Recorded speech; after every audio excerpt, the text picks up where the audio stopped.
Kanino pa nga ba ako magsusumbong kung tinalikuran na ako ng lahat?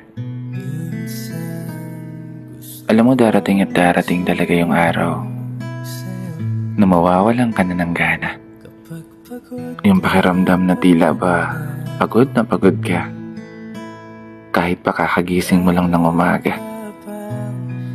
Tinatamad bumangon sa kama at punasan ng mga marka ng mga natuyong luha sa mata.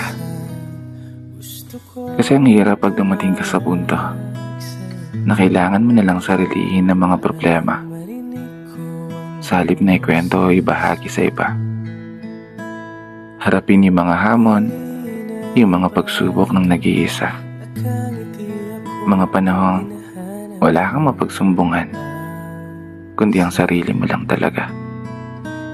Sarili na hirap nang humakbang sa tuwing nararamdaman mo ang paghihina ng mga paa at pagtamlay ng pandama na tila ba ngalay na sa dami ng mga suliranin na lagi mong dala-dala.